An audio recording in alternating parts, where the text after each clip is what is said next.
10 फरवरी 2026 की सुबह 4 बज के लगभग 25 मिनट के आसपास का वक्त हो रहा था। एक व्यक्ति जो कि काफी देर से जगा हुआ था, उसके हाथ में मोबाइल होता है। कभी मोबाइल वो हाथों में पकड़ रहा था तो कभी इधर उधर रखने की कोशिश कर रहा था, लेकिन जब सेटलमेंट बैठ नहीं पाता है तब उसने मोबाइल अपने हाथों में ही लिया। हाथों में लेने के बाद उसने एक मैसेज दिया, संदेश दिया, और वो संदेश 1 मिनट 10 सेकंड के आसपास का होता है। उसके बाद वो वीडियो जो बन जाता है, वीडियो बनने के बाद वो अपने मोबाइल को रख देता है। रखने के बाद अपने ही घर में उस कमरे के अंदर जहाँ फ्रीज है, फ्रीज के एकदम जस्ट बराबर में खड़ा हो जाता है। खड़ा होने के बाद जो उसके ऊपर एक बोर्ड है जिसमें बिजली आ रही थी, उस बिजली से 2 तार निकालता है, और तार निकालने के बाद अपने ही हाथों में उन तारों को लपेट देता है, बांध लेता है, ताकि अगर वो नीचे भी आराम से गिर जाए या बैठ जाए तो उसके बावजूद भी वो तार थोड़ा लंबा होना चाहिए, जिसकी वजह से कोई दिक्कत ना हो। यानी कि तार की कनेक्टिविटी उस बोर्ड से बनी ही रहनी चाहिए। कुछ उसने इसी तरह की प्लानिंग की थी, और प्लानिंग करने के बाद जब उसके दोनों हाथों में तार बंधे हुए थे, तुरंत ही वो स्विच को ऑन कर देता है। और जैसे स्विच को ऑन करता है तो इस बीच में अब उसे बिल्कुल भी कोई एहसास नहीं था वो क्या कर रहा है, क्या नहीं कर रहा है। ना कोई चीखना था, ना कुछ चिल्लाना था। वो आराम से धीरे धीरे करके जमीन पर बैठ जाता है। कुछ हिस्सा उसका जो फ्रीज था उससे टिक जाता है, कुछ हिस्सा वो उसका जमीन पर टिका हुआ था, आराम से बैठे हुई मुद्रा में था। और देखते ही देखते एक हाथ उसका काफी हद तक जल जाता है, लेकिन जो दूसरा हाथ था उसमें कुछ शायद थोड़ी जान बाकी थी। जब अगले ही दिन इस घर का दरवाजा खुलता है, और दरवाजा खुलने के बाद जब लोग अपनी आंखों से देखते हैं तो वहां एक दो नहीं 5 लाशें पड़ी हुई थी। क्या है इन 5 लाशों का रहस्य, जो पूरा मथुरा शहर ही नहीं बल्कि उत्तर प्रदेश इस घटनाक्रम के बारे में जानता है। खुद उत्तर प्रदेश के मुख्यमंत्री योगी आदित्यनाथ ने पुलिस को फोन करके कहा था कि इस मामले में किसी भी प्रकार की लापरवाही नहीं होनी चाहिए। आदाब, नमस्कार, सत श्री अकाल। मैं उस्मान सैफी। 10 फरवरी 2026 की सुबह लगभग 9 बजे के आसपास का वक्त हो रहा था। उत्तर प्रदेश के जिला मथुरा की तहसील महावन लगती है, और महावीन तहसील क्षेत्र का एक गांव लगता है खप्परपुर। यहाँ 3 भाई हैं, और तीनों ही भाई बिल्कुल आसपास में ही रहते हैं। जो सबसे बड़ा वाला जो भाई है, जिसका नाम सुधीर कुमार, जिसकी आदत है वो अपने भतीजे को जरूर खिलाता है। करीब 2.5 साल के आसपास का उसका भतीजा है, नाम उसका प्रतीक है। प्रतीक जब सुबह 9 बजे उसे दिखाई नहीं देता तब वो घर के दरवाजे के पास खड़ा होता है, और वहां से खड़े होने के बाद अपने भतीजे को बार बार आवाज़ लगाता है, प्रतीक प्रतीक तुम कहाँ हो। इस तरह से जब आवाज़ लगाता है तो आवाज़ का कोई रेस्पॉन्स नहीं आ रहा था। जब उसने दरवाजे को खोलने की कोशिश की तो दरवाज़ा अंदर से बंद था। ऐसा कभी हुआ नहीं था, ये पहली बार था। और पहली बार था इसलिए उसे बड़ा अजीब लग रहा था, अटपटा लग रहा था। वो समझ नहीं पा रहा था कि आखिरकार ये दरवाज़ा अब से पहले तो इतनी देर तक कभी बंद नहीं रहा है। यदि बंद होता है जब ये घर में नहीं होते हैं तब बाहर से दरवाज़ा बंद होता है, अंदर से दरवाज़ा कभी बंद नहीं होता। उस व्यक्ति ने तुरंत ही अपने बेटे जिनके ऋषभ को आवाज़ लगाता है, और ऋषभ को आवाज़ लगाने के बाद जैसे ऋषभ आता है, ऋषभ से पूछा जाता है कि देखो, तुम्हारे चाचा चाची और जो तुम्हारे भाई हैं ये कोई उठ नहीं रहा है, क्या बात है, क्या परेशानी है। तो वो कहता है कि पापा चलो अंदर चलकर देखते हैं। लेकिन अंदर चलने की जब नौबत आती है तब उसको दीवार फांदनी पड़ेगी, और दीवार फांदने की जब बात आती है तो देखते ही देखते और भी आसपास के लोगों तक ये मैसेज पहुंच जाता है कि इस घर का दरवाज़ा आज खुला नहीं है, क्या बात है, क्या नहीं है। तभी बाप और बेटे कोशिश करते हैं, और दरवाजे को यानी कि दीवार को लांघने के बाद आखिरकार उस घर के अंदर प्रवेश कर जाते हैं। और तब तक कम से कम आसपास के जो 10-5 घर होते हैं उनके घरों के लोग भी बाहर निकल के आ जाते हैं। इसी बीच में 2 कमरों का मकान है, लैट्रिन बाथरूम है, रसोई है, सब कुछ इस घर के अंदर मौजूद होता है। तभी वो जाता है, जो मेन मुख्य कमरा है उस मुख्य कमरे का जो मेन दरवाज़ा है वो अंदर से बंद था, लेकिन खिड़की बराबर में है। और जैसे खिड़की में से वो झांक कर देखता है तो जो उसकी 8 साल की भतीजी है जिसका नाम प्रियांशी है, प्रियांशी वो बेसुध हालत में चारपाई पर पड़ी हुई थी। उसने कई बार उसे आवाज़ लगाने की कोशिश की, लेकिन उसके अंदर से कोई मूवमेंट नहीं हो रहा था, कोई किस तरह का है, कोई हलचल नहीं हो रही थी। प्रियांशी को देखकर वो थोड़ा असहज हो जाता है।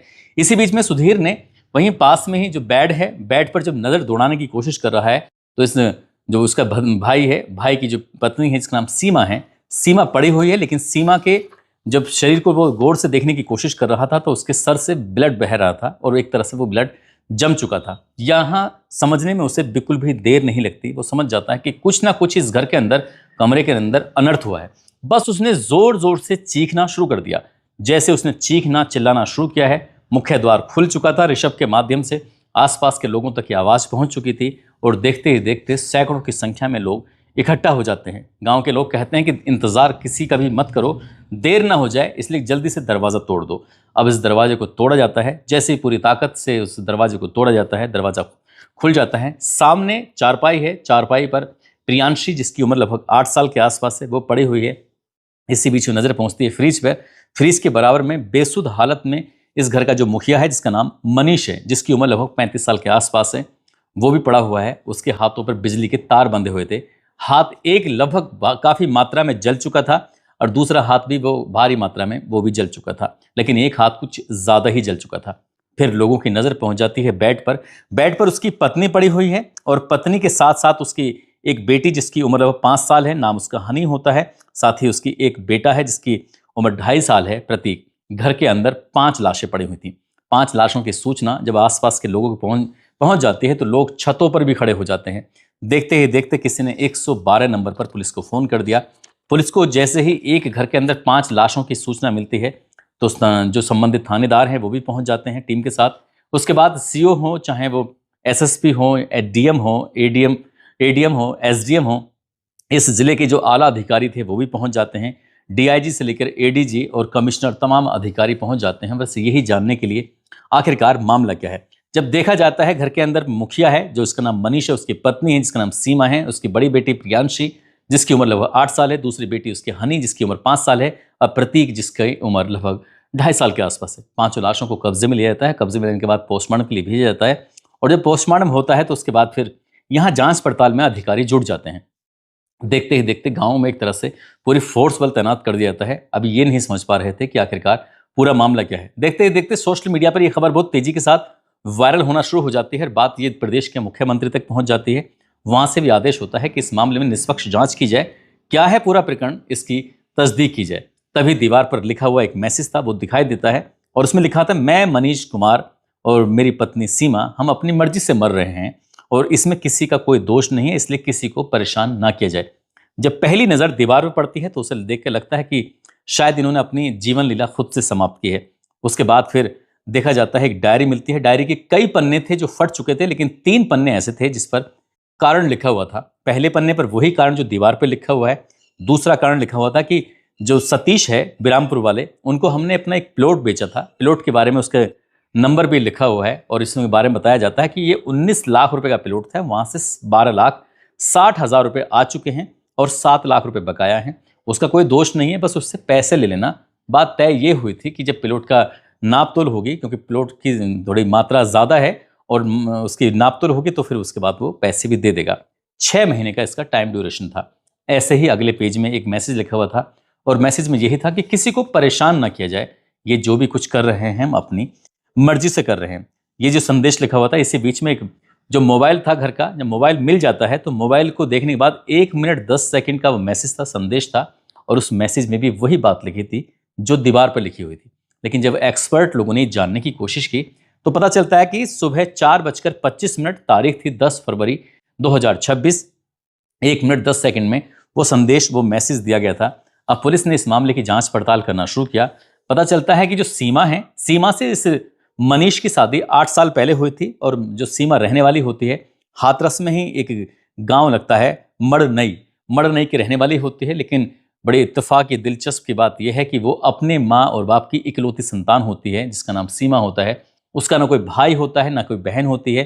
अब सीमा की जिम्मेदारी है वो अपने पति का भी ख्याल रखती है। बीच बीच में वो अपनी माँ के पास भी जाती है। माँ अक्सर बीमार रहती है और इस घटना से एक दिन पहले भी वो अपनी माँ से मुलाकात करने के लिए गई थी। उसने कहा कि जब हम लोग 10 तारीख होगी तो 10 तारीख को मैं अपने बच्चों को भी यहीं छोड़कर चली जाऊंगी। और एक रात पहले बात भी हुई थी, लगभग 9 बजे के आसपास खाने पीने की बात हुई थी। बिल्कुल नॉर्मल जिंदगी थी। घर में जो रसोई है उसमें बिल्कुल साफ सुथरा सब कुछ ऐसा लग रहा था जैसे कि घर में कोई दिक्कत कोई परेशानी है ही नहीं। अब इस हिसाब से लोग समझ नहीं पा रहे थे कि आखिरकार पूरा माजरा क्या है। इधर जो मनीष है, मनीष के टोटल मिला के 6 भाई बहन हैं जिसमें अधिकांश से सभी की शादियां हो चुकी हैं। 3 भाई हैं, 3 ही बहनें हैं और मनीष भी शादीशुदा है, उसको भी अपने 3 बच्चे हो जाते हैं। परिवार का बंटवारा हो चुका है। 3 बीघा जमीन है जो मनीष को अपने पैतृक संपत्ति मिली है, अपने पिता से मिली है और 3 बीघा जमीन है जो सीमा के परिवार से उसको मिलती, यानी कि जो उसके ससुराल में कोई है नहीं उसके लिए, और साथ ही जो उनका एक घर होता है वो भी मिलने वाला था। लेकिन एक सवाल जो था परेशान करने वाला कि आखिरकार इनकी हत्या क्यों हुई, ये हत्या है या फिर क्या है कहानी है, तो हर कोई इसी कारण को जानने में जुट जाता है, ये पता करने में जुट जाता है। अगर मीडिया रिपोर्ट की माने तो ऐसा बताया जाता है कि वहां पर जो खाली गिलास थे, गिलास के अंदर दूध था, दूध शायद बच्चों को पिलाया गया था, यही कारण था। ना तो कोई शोर था, ना कोई शराबा था। और इसी बीच में यह भी अंदाजा लगाया जा रहा है कि लगभग 3 बजे से लेकर 4 बजे के आसपास के बीच का यह मामला था। सबसे पहले हत्या जो की गई थी वो सीमा की गई थी। सीमा का गला दबाया गया था, साथ ही कोई मूसली जैसी कोई भारी वस्तु थी जो उसके सर में मारी गई थी। इतना सब कुछ होने के बावजूद भी बच्चों की आंख नहीं खुलती है। वो अपने 8 साल की बेटी है प्रियांशी, जिसका गला घोंटकर उसकी हत्या कर देता है। साथ ही जो उसका बेटा है जिसकी 2.5 साल के आसपास की उम्र है, उसके भी गला घोंटकर उसकी हत्या कर देता है। और 5 साल की बेटी है जिसका उसने गला घोंटा और उसकी भी हत्या कर देता है। ये 4 हत्याएं करने के बाद अब वो खुद मैसेज भी लिखता है, यानी कि दीवार पे लिखता है, उसके बाद फिर भी डायरी में भी लिखता है। और उसके लिए अच्छा खासा वक्त 20 मिनट 25 मिनट के आसपास बीत जाता है। उसके बाद सबसे अंत में वो एक मैसेज देता है वीडियो के माध्यम से, जो 1 मिनट 10 सेकंड के आसपास का वीडियो था। फिर उसने अपने आप को करंट लगाकर अपनी ही जीवन लीला को समाप्त कर लिया। पुलिस ने जब इस प्रकरण में जांच पड़ताल करने की कोशिश की तो उसके पास खुद के मायके से और ससुराल से मिली हुई लगभग 6 बीघा जमीन होती है। पत्नी के खाते में लगभग 7 लाख रुपए के आसपास होते हैं।